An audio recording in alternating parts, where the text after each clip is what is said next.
भूले भटके शिविर की आवाज निरंतर आ रही है। पूरा संसार भूला भटका शिविर है, पूरा संसार। ये सब जितने लोग बैठे हैं, कोई अपने घर को पाए? अपने घर से सब दूर हैं, बिरला पाया होगा। सब भटके हैं, अपने घर का पता नहीं। हम तो कबहु न निज घर आए, एक भजन है। हम तो कबहु न निज घर आए। ये राजस्थान के भरतपुर में मैंने एक बड़े गायक से सुना था। वो सब भजन निर्गुणी गाता था और बड़ा ऊंचा गायक था। मेरा कार्यक्रम था, भक्तों ने बुलाया था उसे, उसी के मुख से मैंने सुना, हम तो कबहु न निज घर आए, भूले भटके शिविर में चले आए। मेला में, हर मेला में आवाज आती है, पूरा संसार भूला भटका शिविर है। अपने घर से सब भटके हैं, कोई अपने घर में नहीं। अपने घर का पता लगाओ। राम उपासकों के ख्याल से साकेत लोग अपना घर है, और कृष्ण उपासकों के ख्याल से गोलोक है। शैवों के हिसाब से शिवलोक है, ब्रह्मवादियों के हिसाब से ब्रह्मलोक है, मुसलमानों के ख्याल से जन्नत है। निर्गुणी धारा जितनी है उसके ख्याल से सतलोक है। वैसे वैदिक साहित्य में भी ओम भूर ओम भुआ ओम स्व ओम जना ओम तपा ओम सत्यम, अंत में कहते हैं सत्यम। और उपनिषद में ऐसा भी कहा गया है कि उसका नाम सत है। तो ये लोग की कल्पना सब करते हैं बाहर, आत्मा ही अपना घर है। आप अपने घर में हैं, जानते नहीं। जैसे किसी के घर में कमरे में नीचे खजाना गड़ा हो पैतृक, पिता पितामह का खजाना जमीन में गड़ा हो, और पिता बताया नहीं, अचानक मर गया, और खजाने पर आप सोते हैं, चलते हैं, फिरते हैं, लेकिन जानते नहीं। इसी प्रकार सब अपने घर में तो हैं, घर से अलग जा ही नहीं सकते, लेकिन पता नहीं, ख्याल नहीं। सबका अपना घर, अपना आत्मा है, अपना होना है। आपका होना आपका घर है, आप जो हैं वही आपका घर है। मन बाहर भटकता है, इसलिए अपने घर में नहीं, अपने घर में लौट आए। आनंद के लिए लोग, देखो यहाँ आनंद के लिए लोग आए हैं। आनंद के लिए लोग नदी और झरनों के पास जाते हैं, वनों में जाते हैं, पर्वतों पर जाते हैं, समुद्र के किनारे जाते हैं, शहरों बाजारों में जाते हैं, पार्कों में जाते हैं, सिनेमा हॉल में जाते हैं, थिएटर में जाते हैं। सबसे बढ़िया है अपने अंदर में आ जाना। बाहर जहाँ जहाँ जाते हैं वहाँ क्षणिक मनोरंजन के अलावा कुछ नहीं रहता है, पीछे से खिन्नता। जो आनंद का सर्वोच्च स्थान है वो अपने भीतर है। हम बाहर आनंद लेने जाते हैं और आनंद पाते नहीं। कोई भीतर जाने का अभ्यासी हो जाए, महा आनंद पा जाए। भीतर जाना, मन शांत हो जाना, अपना मन शांत, बस अपना घर मिल गए। छोटी सी बात है, मन बड़ा नन्हा नन्हा है। पानी ते अति पातला, धुआं ते अति झीन, पौनों ते उतावला, दोस्त कबीरन कीन। पानी से पतला, धुआं से झीन, हवा से चंचल।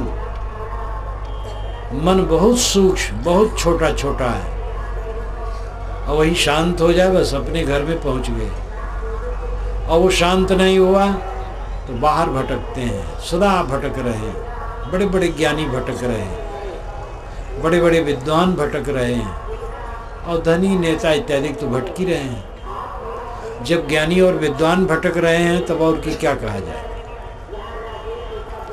कल्याण के लिए बहुत ज्ञान की जरूरत नहीं है और बहुत विद्या की जरूरत नहीं है। कल्याण के लिए जो कल्याण प्राप्त हैं ऐसे सद्गुरु के सहारा की जरूरत है।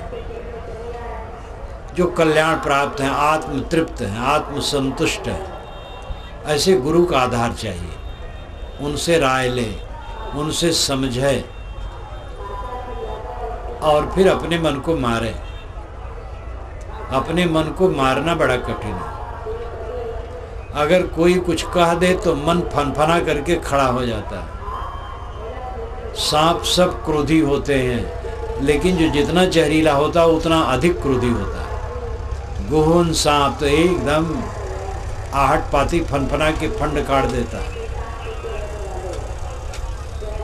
हमारे मन का अहंकार भयंकर सांप है। साहब ने कहा, काला सर्प शरीर में, खाइन सब जग झारी, बिरले तेजन बाची हैं, राम ही भजे बिचारी। काला सांप शरीर में है, सबके शरीर में काला सांप है। नाग, भयंकर नाग, और सबको झारझारा खा लिया है। वो बचता है जो राम का विचार करके भजन करता है। राम ही भजे विचारी, विचार पूर्वक जो राम का भजन करता वो बचता है। सबके शरीर में काला सांप है। वो काला सांप कौन है? ये अहंकार है। ये रात दिन जलाता है। जो अपने अहंकार को मार लेता है वो शीतल हो जाता। भय है ही नहीं। या आपा को डारी दे, दया करे सब कोई। अपने अहंकार को फेंक दो, सब दया करेंगे। लेकिन ये बड़ी वीरता का काम है। झुकना बड़ी वीरता है, क्षमा करना बड़ी वीरता है, सह लेना बड़ी वीरता है, गाली पा करके गाली न देना बड़ी वीरता है, मन का न फनफनाना बड़ी वीरता है। कोई गाली दे रहा है, कटका रहा है, बड़बड़ा रहा है, और कोई सिर झुकाए खड़ा है। सामान्य आदमी समझता जो गाली दे रहा हो बड़ा है, और जो सिर झुकाए है वो बेचारा दीन है। गाली देने वाला दीन है, जो सिर झुकाए खड़ा हो बहुत महान है। गाली देने वाला तो उलझा है, वो अपने बस में नहीं है, महादरिद्र है, महानिर्बल है। और जो सिर झुकाए खड़ा है बहुत बलवान है। बिना बल के कोई सहनशील नहीं हो सकता है। इसीलिए श्रुतियों में ज्ञानी को धीर कहा गया है। परांज खान वितरण स्वयंभू तस्मात् परांग पश्यति नान्तरात्मा कश्चित धीरा प्रतिज्ञात्मानमैक्षतावृत्त चक्षु अमृतत्वमिच्छन्। प्रकृति ने इंद्रियों को फोड़ फोड़ कर बाहर निकाला है, इसलिए हम बाहर देखते हैं, भीतर नहीं देखते। कोई धीरवान पुरुष अपने मन इंद्रियों को समेट करके अंतरात्मा को देखता है, तो धीर शब्द कहा गया। धीरवान, धीरवान बहुत बलवान होता है। जो जितना उत्तेजनाग्रस्त रहता है उतना वो दुर्बल होता है,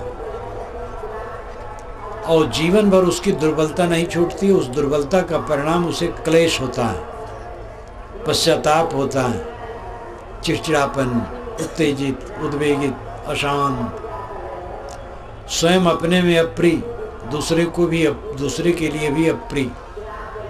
और जो शांतशील है, गंभीर है, शांत है, क्षमावान है, दयावान है, धैर्यवान है, उसकी एनर्जी सुरक्षित, उसकी शक्ति सुरक्षित, महाबलवान है, शांत आत्मा। ये काम करने में क्या कठिनता है? दूसरे पर विजय करने के लिए बहुत अस्त्र शस्त्र चाहिए, और अपने पर विजय करने के लिए अपना गला घोटना है, छोटी सी छुरी काफ़ी है।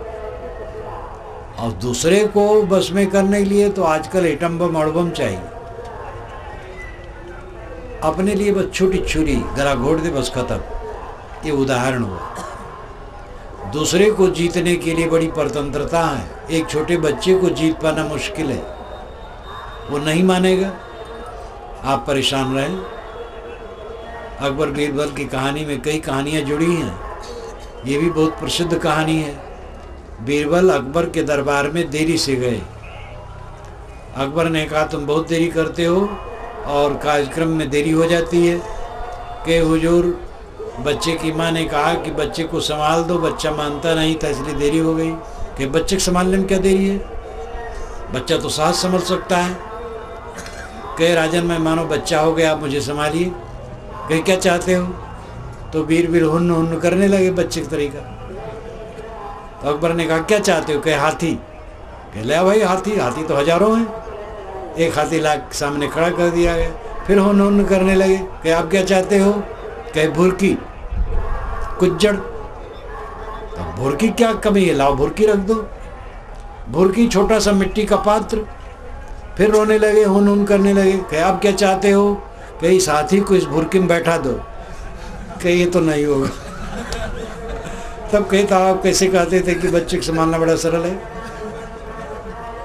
बच्चे को संभालना सरल नहीं है। मनुष्य का बच्चा संभालना बड़ा कठिन है। अन्य जानवरों के बच्चे को संभाल सकते हैं, मनुष्य का बच्चा पाल करके बड़ा कठिन है। जिनके बच्चे नहीं होते वो सोचते हैं हम निर्वंशी हैं। लड़की हो जाए तो भी अपने निर्वंशीय माने रहते हैं, लड़का हो तब वंश हो। और लड़के वालों से पूछो कितने सुखी हैं, लड़के वालों की कितनी आरती उतारी जा रही है। कितने लड़के वाले कहते हैं हमारे लड़के न होते तो अच्छा होता। एक हमारे भक्त रहे, वो हर साल आवे, दूसरे प्रदेश में रहते थे। तो कहें साहब 6 लड़के हैं, धीरे धीरे 5 लड़के बांट लिए। एक लड़का छोटा है, मास्टर है, वही मेरे में है। तो मैंने कहा उसकी भी आशा न रखो। कहे नहीं साहब वो तो है, रहेगा, वो अच्छा है। हम क्या अच्छा सब हैं, लेकिन उसकी आशा न करो। 2 वर्ष के बाद आए, कहे साहब वो भी बांट लिया। मैंने कहा छोटा था तो समय लगा बांटने में, बस उसमें केवल बच्चे का दोष नहीं है, समय है। आजकल समय ऐसा हो गया है, आज परिवार टूट रहा है। और न मानने की बात तो पहले से है। सुकरात का शिष्य प्लेटो है। यूनान में एथेंस नगरी में सुकरात नाम का एक महापुरुष था। गरीब था, देह से भी अनगढ़, गरीब, लेकिन वो विचारक और चिंतक था और मस्त मौला था, निष्फिक्र, घर की भी परवाह नहीं करता था। इसलिए उसकी घरवाली बहुत चिढ़ती रहती थी। खा पी ले और निकल जाए मंडी में, बाजार में, वहाँ जो मिले बैठा ले, बातचीत शुरू कर दे, दर्शन की बात, चिंतन की बात। और उसी में वहाँ की सरकार डामाडोल हो गई तो उसको जहर दिया गया दंड में। उस सुकरात बहुत बड़ा महापुरुष, आज से 2400 वर्ष पूर्व। दूसरा एक प्लेटो, उसी नगर का अमीर घर में पैदा हुआ एक सुंदर युवक था, जिसकी शिक्षा दीक्षा हुई थी, अच्छी हो रही थी। और प्लेटो 20 वर्ष की उम्र में सुकरात से मिला और 9 वर्षों तक सुकरात रहा और उससे एकदम घुल मिल गया।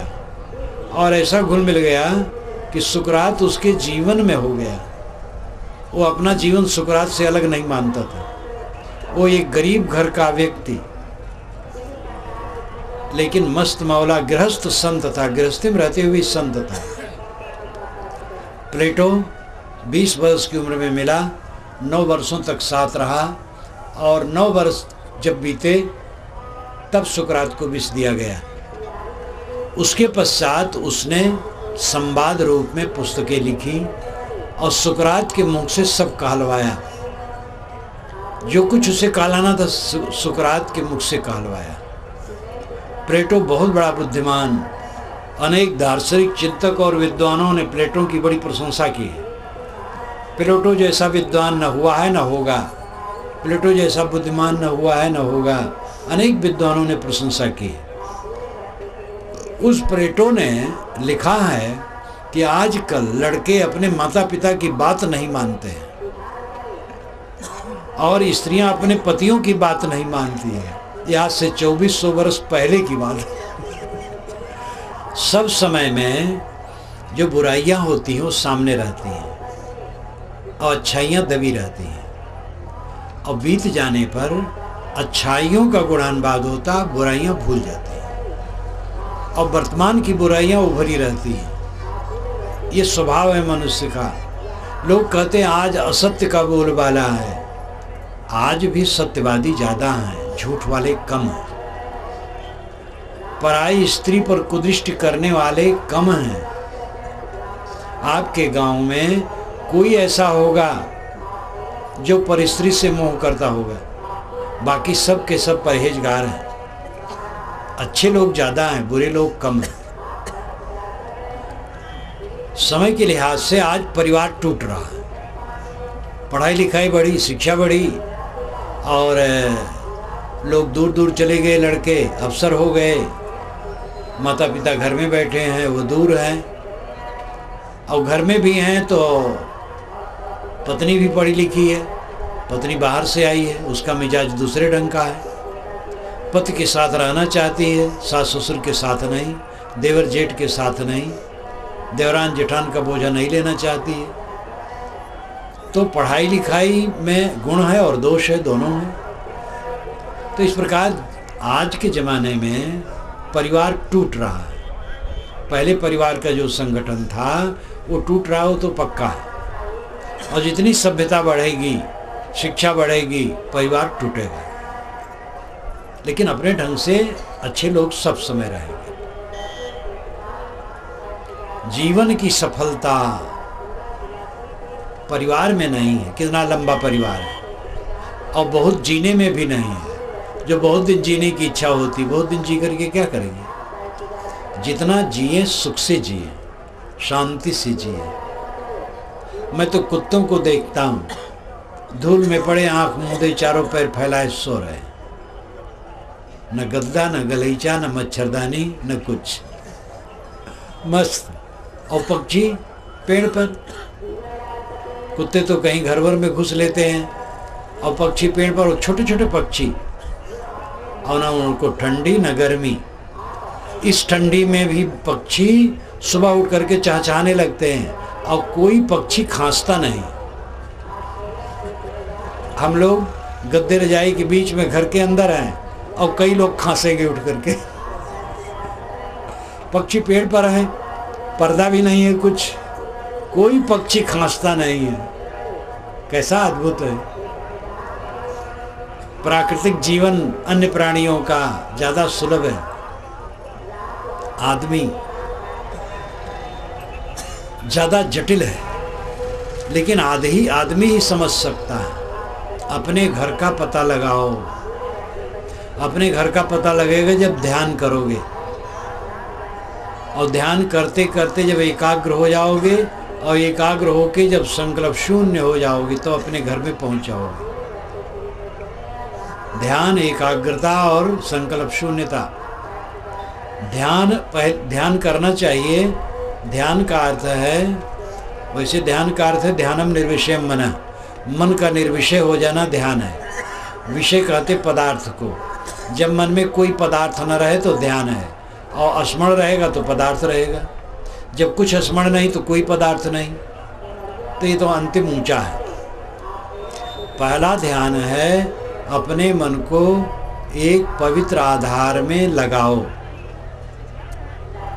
आप अपने गुरु को मानते हो, गुरु का ध्यान करो, किसी संत का ध्यान करो, किसी भगवान का ध्यान करो, किसी देवी देवता का ध्यान करो, जहाँ आपका मन हो करो। ज्योति का ध्यान करो, आंखें बंद करो और आँखों में जो प्रकाश दिखाई देता है, अंधकार दिखाई देता है, उसी में मन को रोको। सांस पर मन रखो, सांस आती जाती है, सांस पर मन ठहराओ। जहाँ आपका मन हो, खुशी हो, कोई शुभ आधार में अपने मन को बराबर रोको। ये ध्यान का प्रयास है। और जब रुक जाए तब एकाग्रता है। आंखें बंद की और बंद आंखों में प्रकाश दिखाई देने लगा। वो प्रकाश है आँख की गर्मी, और उसी में मन रुक गया तो एकाग्रता आ गई। ये अभ्यास जो दीर्घ काल तक करता है उसकी एकाग्रता बढ़ जाती है। वो चाहे ज्योति में, चाहे नाद में, चाहे बिंदु में, चाहे किसी महापुरुष के चित्र में, कहीं भी अपने मन को ठहरावे। एकाग्रता का अभ्यास बढ़ने से एकाग्रता की शक्ति बढ़ती है और चित्त में शांति आती है। जब यह एकाग्रता संकल्प शून्यता में हो जाती है तब अंतिम ध्यान है। बैठा और सारे विचारों को छोड़ दिया और शांत, विचार छोड़ दिया, बस शांत है। मन चलता है उसमें अशांति रहती है, और मन चलना बंद हो जाता है तो शांति। ये अत्यंत ऊंचा है, ये तुरंत सहज नहीं है। जितना अभ्यास बढ़ेगा और मन का निर्मोह बढ़ेगा उतना ये होगा। क्यों आदमी दुखी है? क्योंकि चारों तरफ मन फैला है, रागात्मक बुद्धि चित्त में है। देखने, सुनने, भोगने की चीज़ें जो आज तक देखी सुनी भोगी गई हैं, उनका संकल्प, उनका स्मरण, उनकी यादगिरियाँ मनुष्य के चित्त में चित्र उपस्थित कर देती है और उसी में वो भटकता रहता है। कितने लोग कहते महाराज ध्यान में बैठता हूँ तो जवानी में जो बकवास किया है वही वही सब चित्राता रहता है। ये मन की निर्मोहता से कटेगा। संसार की वास्तविकता को देखो। संसार में जितने प्राणी हैं हाड़ मांस के लौंदे, सब प्राणी हाड़ मांस के लौंदे। आत्मा अदृश्य, वो दिखाई नहीं देता है। जितने जंगल हैं सब काष्ठमय हैं, जितने रतन हैं सब पत्थर हैं। पूरी दुनिया में हल्ला गुल्ला, कीचड़, पानी, धूल, धड़का, इसके अलावा क्या है? इसमें रतन क्या है? रतन आपका आत्मा है। उसके समान क्या, उससे नीचे भी वो रतन और कुछ नहीं है। सर्वोच्च रतन आपका आत्मा है। अपने आत्मा में जो स्थित हो गया अपने घर को पा गया। अपने मन को संभाल लो, बस अपने घर में हो गए। मन भागने न दो। जब मन एकाग्र करने बैठोगे तो मन और भागेगा।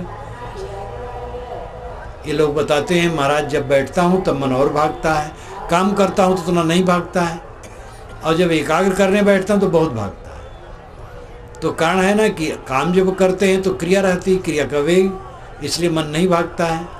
और जब कोई क्रिया नहीं है तो मन ही बलवान है, फिर वो भागता है। साधना की शक्ति बढ़ती है जब, तब साधक शांत हो जाता है। ऐसी शक्ति आती है कि साधक जब चाहे मन को शांत कर दे, संकल्प रहित हो जाए, एकदम शांत। ये शक्ति प्रबल शक्ति है। और ये अभ्यास और अनासक्ति से ये दशा आती है। रोज रोज अभ्यास करो और अनासक्ति का अभ्यास करो। मन देखने का भी, मन को शांत करने का अभ्यास करो और अनासक्ति का भी अभ्यास करो। सभी बातों पर विचारो है क्या। एक सुंदरी युवती है, उसके 50 वर्ष पीछे की स्थिति देखो। एक 20 वर्ष की सुंदरी युवती है, आज से 50 वर्ष के पीछे वो क्या होगी? एक बूढ़ी 70 वर्ष की। तब क्या उसमें रौनक होगा? एक सुंदर युवक 20 वर्ष का चमकता है और किसी देवी का मन चलता है, उसे सोचना चाहिए जब 80 वर्ष का होगा तब कैसा रहेगा। ये सुंदरता कब तक रहेगी? जिस सुंदरता पर हम लट्टू होते हैं वो कब तक है? देखते देखते सुंदरता गायब। स्त्री को देख करके पुरुष सोचता है स्त्री के शरीर में सुख है। अब स्त्री के शरीर में सुख है तो स्त्री अपने शरीर के सुख को लेकर सुखी रहे, लेकिन वो पुरुष के शरीर में सुख की कल्पना करती है। और पुरुष के शरीर में सुख है तो अपने शरीर के सुख को लेकर वो सुखी रहे, लेकिन पुरुष स्त्री के शरीर में सुख की कल्पना करता है। दोनों को भ्रम है, न स्त्री के शरीर में सुख है न पुरुष के शरीर में सुख है, दोनों को भ्रम है। और ये भ्रम ऐसा भयंकर है, इसी भंवर में सारे लोग बह बह के डूब डूब के मरते हैं। व्यवहारिक दृष्टि से देखा जाए तो केवल गर्भाधान के लिए नर नारी का संबंध उचित है। गाय बैल भैंस इत्यादि में प्राकृतिक है, गाय और बैल साथ साथ चरेंगे लेकिन वो विकारी नहीं होंगे। गर्भाधान के समय वे गर्भाधान कर देंगे बस। आदमी जितना विकारी है कोई विकारी नहीं। कुत्ता जिसको अधम प्राणी कहते हैं वो भी कार्तिक में पागल होता है। अब आदमी 12 महीने पागल है। इस पागलपन को स्वयं जीत सकते हो।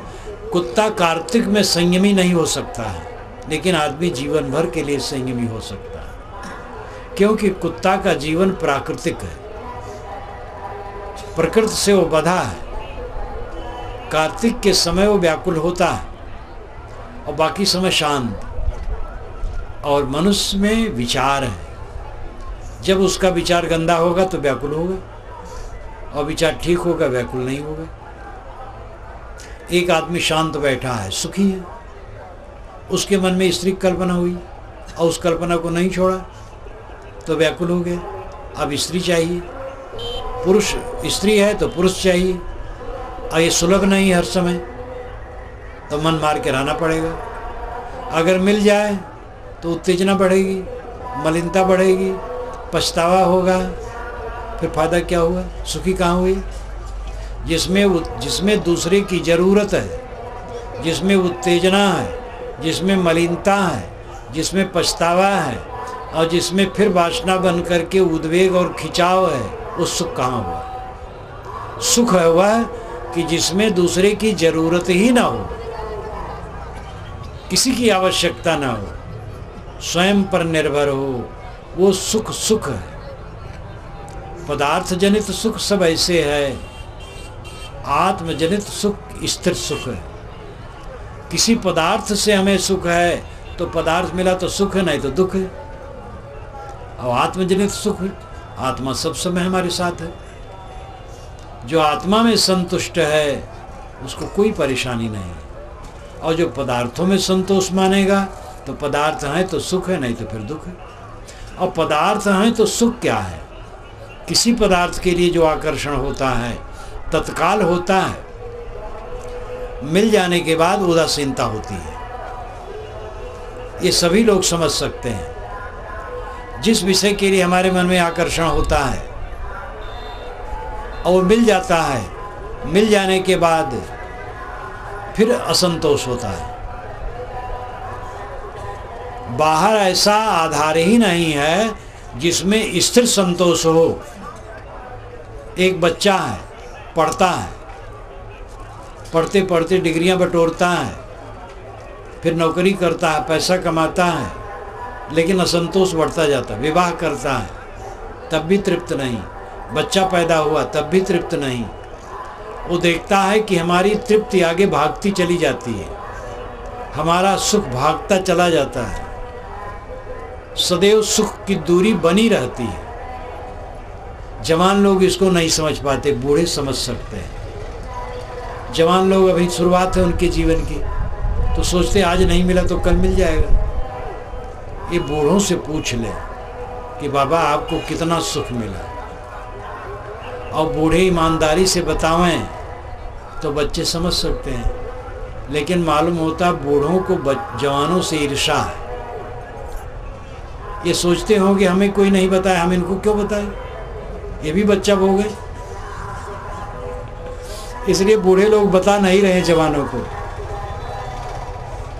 अब अगर कोई बूढ़ा बतावे भी तो जवान विश्वास नहीं करेंगे, कहेंगे बाबा तो आनंद ले लिए, हमें भटका रहे हैं। तो ठोकर खा करके ही पता लगेगा, लेकिन पता लगने का समय नहीं रह जाएगा। सब तरफ से कमज़ोर हो गए, क्या साधन करेंगे। कोई नौजवान को भक्ति और वैराग में लगते देख करके लोग कहते हैं अरे अभी से, तो बुढ़ापा में। बूढ़े लोग भी कहते हैं तो बुढ़ापा में। 20 वर्ष की उम्र में मैंने विरक्ति मार्ग अपनाई। तो जब पहली बार घर जाना हुआ 1-1.5 महीने के बाद, तो बहुत से लोग आए मिलने। तो एक बूढ़े पंडित आए, कहे कि सन्यास कब लेना चाहिए। तो मैंने कहा आप बताइए। कहे 75 वर्ष की उम्र में। अब आपकी उम्र तो 20 है। तो मैंने आपकी क्या उम्र है कहा। तो बूढ़े थे तो बेचारे शर्मा गए। अब उनको सन्यास लेना चाहिए, लेकिन सन्यास नहीं ले रहे। जवानी में खुराफात करो, बुढ़ापा में भजन करो। ये जवानी की खुराफात बुढ़ापा में नोचेगी, बैठने नहीं देगी। इसलिए पहले से खुराफात बंद करो। कहें कबीर जान दे वही, जब से चेते तब से सही। बीत गया सो बीत गया, अब से शुरू करो। और ये न सोचो कि बूढ़ा जाऊंगा तब करेंगे।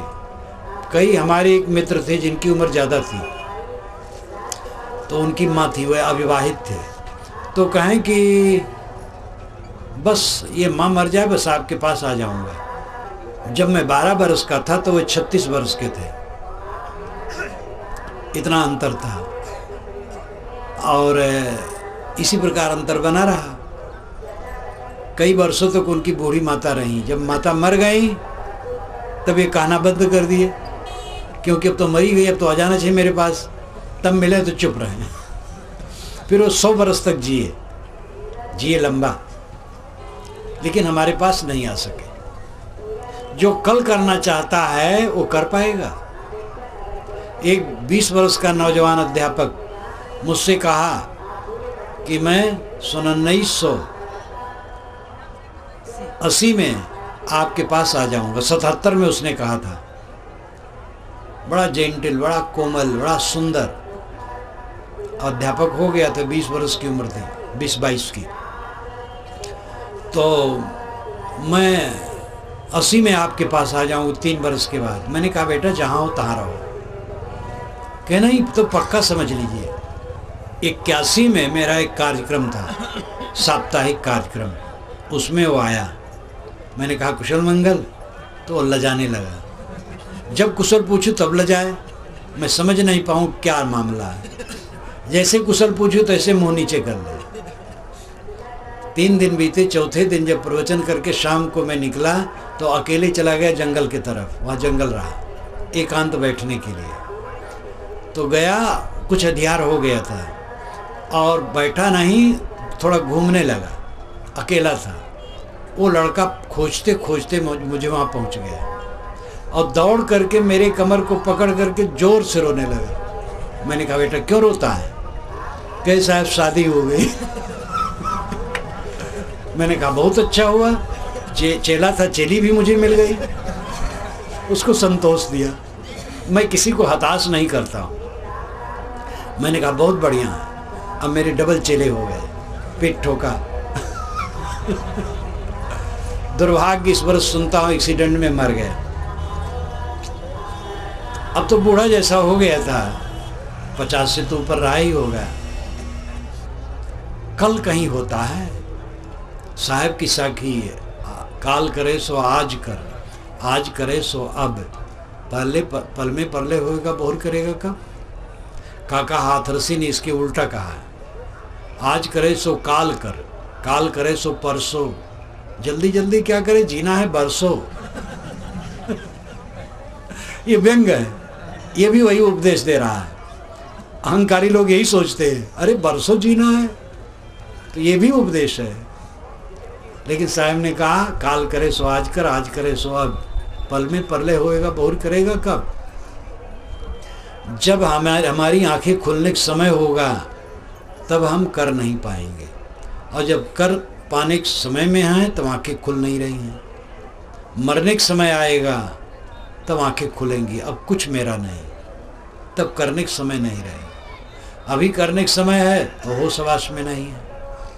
3 बातों से सब डरते हैं, अकेलापन से और अल्पता से और दीनता से। कोई दीन नहीं होना चाहता है और कोई ये नहीं चाहता मेरे पास वस्तुएं कम हो जाएं, जितना बढ़ जाएं। और कोई अकेला नहीं होना चाहता, खूब अनुगामी और साथी हो। लेकिन ये पक्का समझ लो, अंत में यही होना है। बड़ा भारी राजा, और राजा तो आज नहीं रहे, मंत्री हैं और नेता, पंडित, महात्मा, स्वामी, धनपति, जिनके बहुत अनुगामी हैं, अंत में यही होना है। बीमार पड़ेंगे, अंतिम समय आएगा, एक कमरा उनका घर हो जाएगा, अल्पता हो जाएगी, छोटा सा कमरा, उसी में दवाई, पानी, खाने पीने की चीज़, बस बिस्तर और वैभव सब पड़े हैं चारों तरफ। लेकिन उनके निकट अल्पता आ गई और दीनता, अब असमर्थ है, उठ बैठ नहीं पाते, या दीवार पकड़ करके, आदमी पकड़ करके चलते हैं। कितने लोग बेचारे चल भी नहीं पाते और एकाकी, अकेले हो गए।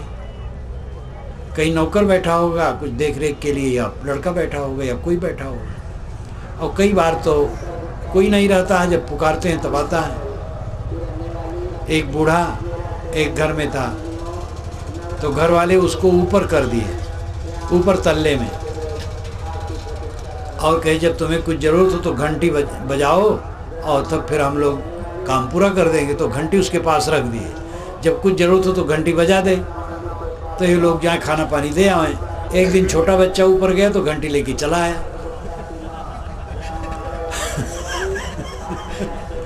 अब घंटी नहीं तो क्या बजाए, तो बिना अन्न पानी के मर गए। ये दशा है संसार की।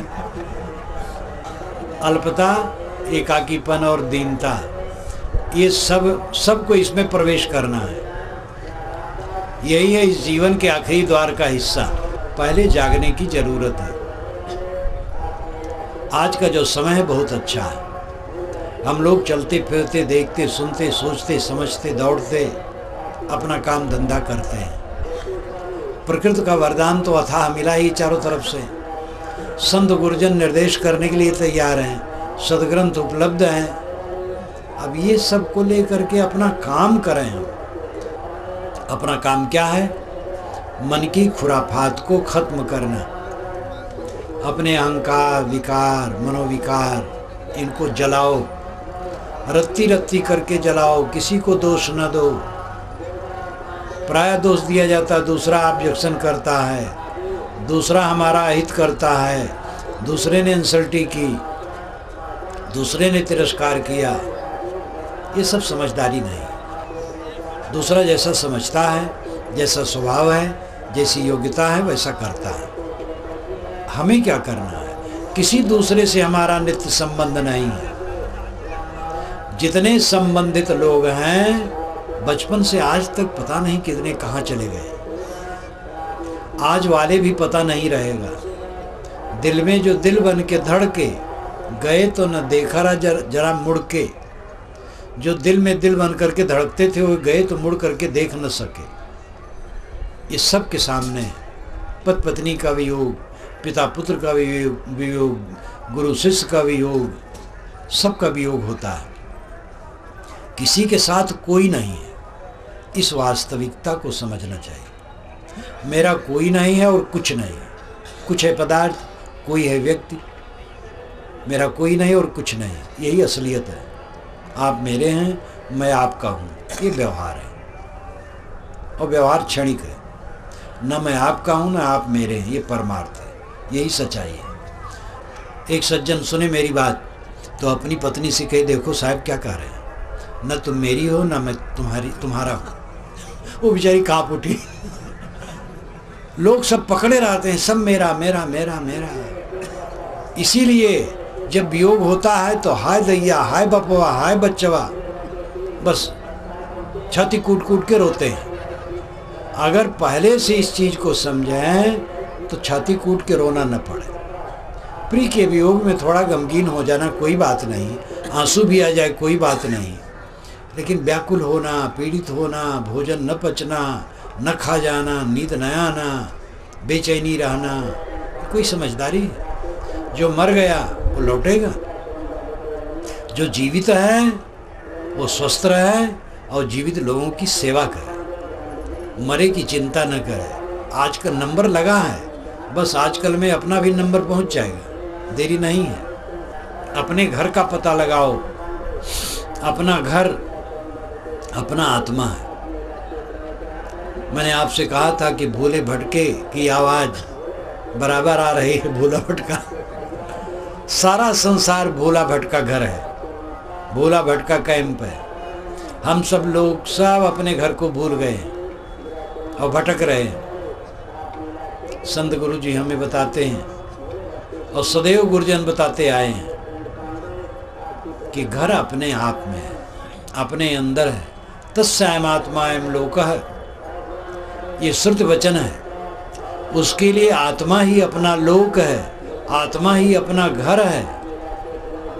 गाढ़ी नींद में आप अपने घर में पहुंच जाते हैं। जब गाढ़ी नींद होती है आपको कितना परम सुख रहता है, और जागते जागते जो अपने मन को शांत करके स्थिर हो गया, क्या पूछना। अपने घर में पहुंचो, आनंदित रहो, यही शुभकामना है। मैं अपनी वाणी को विराम देता हूँ।